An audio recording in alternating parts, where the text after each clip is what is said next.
Hello students, today we're going to be writing and solving direct variation equations. So you guys make sure you write your name at the top of your paper.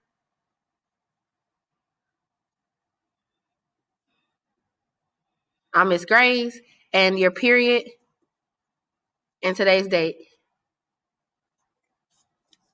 Alright, so the main thing when it comes to direct variation is that you must understand the keywords. So let's write our keywords at the top of our paper.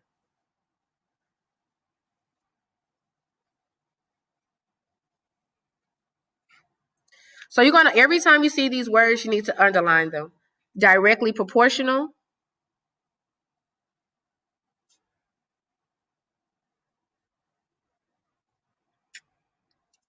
and varies directly.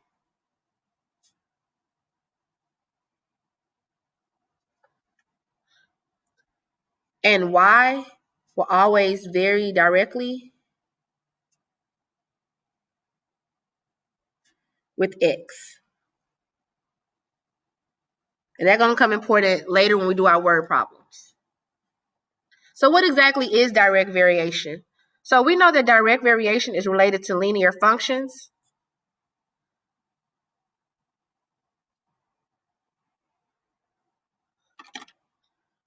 The special thing about this linear function that it's going to always go through the origin as 0, 0.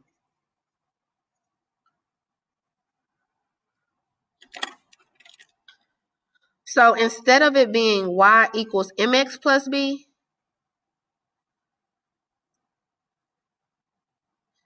that b number is always 0.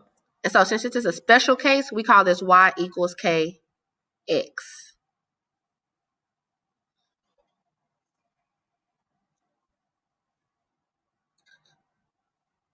So look at problem number 1. It says the value of y is directly proportional to the value of x. If y is equal to 27, when x equal to 3, what is the value of x when y is equal to 162? So first I want to look to see if I see any of my keywords. And here go directly proportional, so I have to underline it.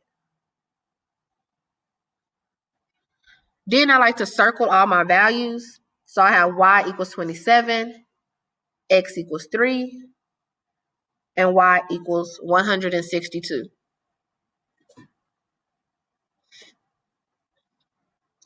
Earlier we said y equals kx, and so in order to just figure this out, we're going to put our y variable on top of our x variable. So every time we talk about y's, they have to be written as our numerator. Every time we talk about x, it's going to be written as our denominator. And we're going to set up proportions like we did back in middle school. So we have y equals 27 and x equals 3. They go together, but the 27 is y, so it goes on top. The x is 3, it goes at the bottom. Then they will always give you a part 2 in the question. And in the question, they say y equals 162. So I think to myself, this has a y variable. All y variables go in our numerator, and so I have to write it at the top. And at the bottom is the unknown, so I'm going to place a X or a question mark.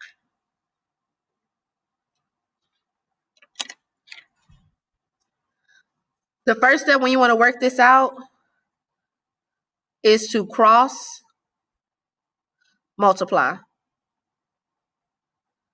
So the numbers directly across from each other, you're going to multiply those by each other. 3 times 162.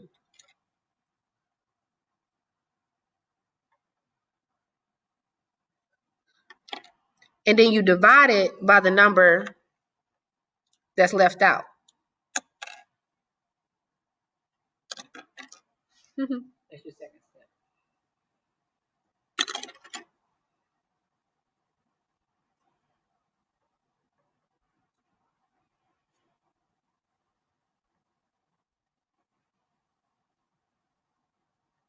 So I'm going to put divide by, and that's that 27 up here. That's what we're going to divide by.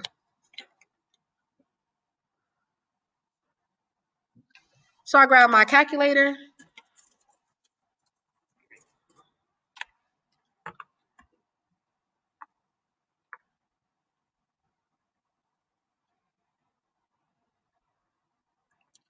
And I'm going to do alpha y equal and type it all in. Same way I write it, it's the same way I type it in.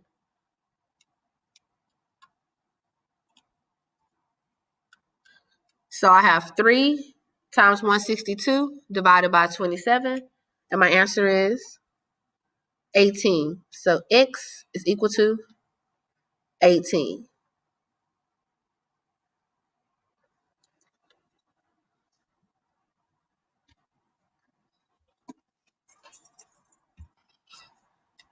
So what this means is the value of x is equal to 18 when y equals 162. So let's look at this information in another type of way. So what they told us was y was 27, x was equal to 3. What this means is if I was making a table, my x term is 3, and my other term, my y term, is 27. This is what you're given. They're asking us what is x when my y is 162.